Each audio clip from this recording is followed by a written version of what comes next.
ከዓመታት በፊት በጫካ ተጥሎ የተገኘ ጨቅላ ህፃንን በማንሳት የጀመረው የበጎ ተግባር ዛሬ ላይ ደግሞ አድገው ከ2000 በላይ አሳዳጊና ደጋፊ ለሌላቸው ህፃናት አባት መሆን ችሏል። የዛሬው ባለታሪካችን የሆለታ ነዋሪ ወጣት እንዳለው ጌታ ሳህሉ ይባላል። አሁን ላይ እንግዲህ ወደ 200 የሚጠጉ ህፃናትን ነው ያሳደገ የሚገኘው። ይህንን የበጎ ተግባር መከወን የሚችልበት የህፃናት መንደር አቋቁሞ የበርካቶችን ጭንቀት ማቅለልም ችሏል። ይህንን ጉዳይ የተመለከተችው ሰናይ ሰይፉ ከወጣቱ ጋር ቆይታ አድርጋለች። ተመልካቾቻችን አሁን የምገኘው በሆለታ ከተማ እንዳለው ጌታ የህፃናት መንደር ነው። በዚህ ስፍራ እድሜያቸው ከ18 ዓመት በታች የሆኑ ህፃናትና ታዳጊዎች የተለያየ ድጋፍ ይደረግላቸዋል። እኔም እንግዲህ በዚህ በጎ ስራ ላይ ከተሰማራ ወጣት ጋር ቆይታ አደርጋለሁ። ሰላም፣ እንዴት ነህ? ደህና ነህ? እንደምን አለ? እስቲ በቅድሚያ ራስህን አስተዋውቀን። እንዳለው ጌታ እባላለሁ።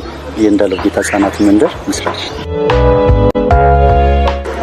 ይሄ እንግዲህ ለልጆቻችን ማደሪያ ቦታ ነው። ከ40 በላይ ልጆች እዚህ ቦታ ላይ ያድራሉ እና እሷ ሰኔ ትባላለች። ለዚህ ድርጅት መመስረት ባለውለታ የሆነ ልጅ ነው። እንዴት ነበር አነሳሱ? በጣም በሚያሳዝን ሁኔታ ነው። የአንድ ቀን ልጅን ያነሳ ነው።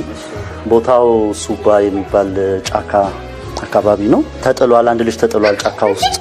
ስለዚህ እንዴት አድርገን እናንሳው ብለው ሲመካከሩ በመካከል ላይ ሰማ ሰው ለኔ ኢንፎርሜሽኑን ያቀብለኛል። እንደነገጥኩኝ የአንድ ቀን ልጅ ከሌሊቱ 5 ሰዓት ላይ በጣም ትልቅ ጫካ ነው ተጥሏል ሲባል ይሄን ማንሳት አለብን አልኩኝ። ከዛ ወደ ቤቴ ይዤ መጣሁ። ባለቤቴ አራስ ነበረች። ከዛ ስነግራት እጅግ በጣም ነው የደነገጠችው። እሷም አራስ ስለነበረች አንደኛውን ጡት ለሱ አንደኛውን ጡት ደግሞ ለራሷ ይሰጠች። በዛ የተጀመረ ፕሮጀክት ነው። ካታ ልጆች እንግዲህ ሲጋ ይታዩኛል። እስቲ እንዴት ነው አመጣጣቸው? ግማሹ ቤተሰብም ያለው አለ፣ ግን ቤተሰብ የሌለው አለ። የሁሉም ታሪክ ያንዳንዱ የራሳቸው ታሪክ አላቸው። ጎዳና ላይ ከ3 ዓመት ከ4 ዓመት ከዛ በላይ የቆዩ አሉ። ይሄን ስራ በመና ከጀመርኩ በኋላ ቀስ እያልኩ የተጣሉ ልጆችን ለማንሳት የጀመርኩት እዚህ ከተማ ላይ በዚህ ከወረዳም ላይ ልጆች ሲጣሉ አነሳለሁ። ጋምቤላ ሴቶችና ህፃናት ቢሮ ጋር በመሆን ጋምቤላ ሪፊጂ ካምፕ ውስጥ ከሚገኙ የደቡብ ሱዳን፣ የሱዳን፣ የኡጋንዳ ተወሰኑ ልጆችን አሁን ለጊዜው 7 ወስጃለሁ። ከሀገር ውጭ ያው እዚህ ማደር ብቻ ነው። ሌላ ምግብም እዚሁ ነው የሚዘጋጅላቸው። ከአዲስ አበባ ሴቶችና ህፃናት ቢሮ፣ ከኦሮሚያ ሴቶችና ህፃናት ቢሮ፣ ከሆለታ ሴቶችና ህፃናት ቢሮ ጋር በመሆን ጎዳና ላይ አንስተን ያቀላቀልናቸው ቤተሰብ ያላቸውን ያቀላቀልናቸዋል። ተመልካቾቻችን እንግዲህ እንደተመለከታችሁት እንዳለው ጌታ የህፃናት መንደር ውስጥ በዚህ ስፍራ እንግዲህ ወደ 40 የሚሆኑ ህፃናትና ታዳጊዎች የመኝታና የምግብ አቅርቦት ያገኛሉ። አሁን እንግዲህ እንደምንመለከተው ልጆቹ የሚማሩበት ትምህርት ቤት ነው አይደል? ምን ያህል ልጆች በዚህ ስፍራ ይማራሉ? አጠቃላይ እዚህ 150 ህፃናቶች ናቸው የሚማሩት። በሁለታ የመጀመሪያው የሆነ የመስማት ተሳናቸው ትምህርት ቤት ነው። ኦቲስቲኮችም ተወሰናሉ።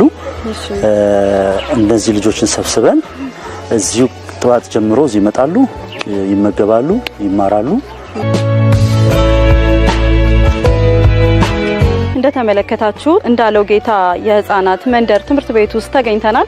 እንግዲህ በዚህ ስፍራ የምገባ የትምህርትና የስነ ልቦና አገልግሎት ያገኛሉ ማለት ነው። አሁን የምንገኘው ድርጅታችን ውስጥ ለሚገኙ ህፃናቶች እንዲሁም ደግሞ በተወሰነ መልኩ ለአካባቢው ማህበረሰብ በነፃ አገልግሎት የሚሰጥ የህክምና ማዕከል ነው። ትኩረታችን ሴቶችና ህፃናት ነው።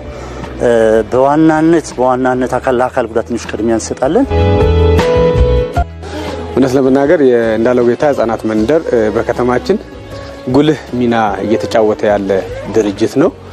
ይሄ ድርጅት ከዚህ በላይ ማደግ እንደሚችልና ሰፋ ያለ ስራ መስራት እንደሚችል አሁን ባሳየን ስራ ተነሳሽነት ማዕከል አድርገን ሰፋ ያለ ቦታ ሰጥተናቸው አሁን ይሄ እዚህ የተጀመረ መልካም ስራ እዛ ደግሞ ሰፋ ብሎ እንደሚሰራና ለሆለታ ከተማ አስተዳደር ብቻ አይደለም ለአካባቢዋም ጭምር ሰፊ አገልግሎት እንደሚሰጥ ተስፋ አድርጋለሁ።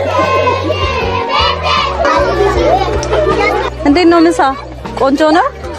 እሺ ተመልካቾቻችን ህፃናቱ ከትምህርት ቤት ወጥተው በዚህ መልኩ ምሳቸውን እየተመገቡ ነው የሚገኙት። እኔም እንግዲህ በዚህ ስፍራ ተገኝቼ ምልከታዬን ወደ እናንተ አድርሻለሁ።